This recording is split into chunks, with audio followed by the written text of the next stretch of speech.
Opra a en fait 3 pôles d'activité, de l'insertion sociale, donc des actions, des projets qui peuvent aider à améliorer le quotidien des gens par des achats en boutique solidaire,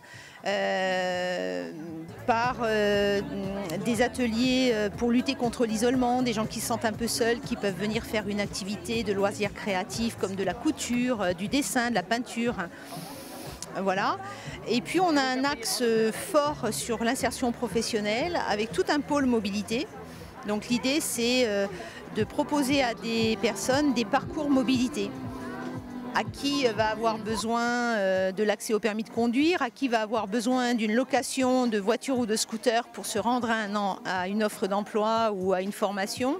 L'idée c'est d'aider les gens à lever ce frein de la mobilité. Et puis on a des ateliers sociolinguistiques pour ceux qui veulent se perfectionner dans la langue française, de la fabrication numérique pour montrer que l'ordinateur c'est pas uniquement de la bureautique mais ça peut servir à plein d'autres choses.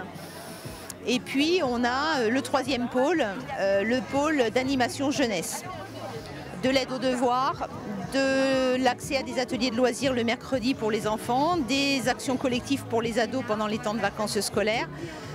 Et puis de manière transversale, on a une équipe de médiateurs administratifs, médiateurs sociaux, qui sont là pour écouter les besoins des populations et puis les orienter vers nos partenaires qui ont des compétences bien spécifiques. Vous avez un partenariat sur la donnée mobile avec Opra, est-ce que vous pouvez nous en dire plus ? Alors, quand nous avons été retenus par la Direction régionale de la jeunesse, des sports et de la cohésion sociale pour monter une action de promotion du service civique, nous avons contacté toutes les associations de la région bastiaise et Opra nous a proposé de les rejoindre sur cette journée qui a comme thème la jeunesse.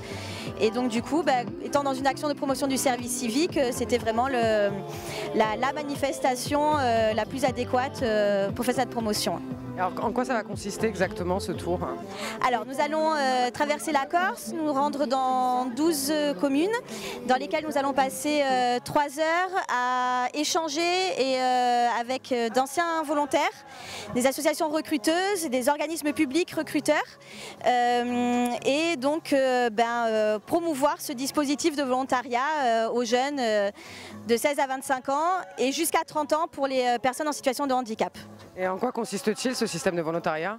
Alors ce sont des missions d'intérêt général qui permettent aux jeunes ou de faire une césure dans leurs études ou de faire une première expérience professionnelle sur une durée de 6 mois à 1 an qui est indemnisée. Non pas rémunérés mais indemnisés, qui leur apporte beaucoup d'avantages et surtout qui leur permet de mettre un premier pied dans le monde professionnel et qui peut aussi leur donner des idées de voie professionnelle. Vous avez des objectifs chiffrés par exemple ? Alors nous espérons atteindre entre 40 à 50 jeunes par date. Voilà, on verra bien ce que ça donne, mais en tout cas on fait tout pour.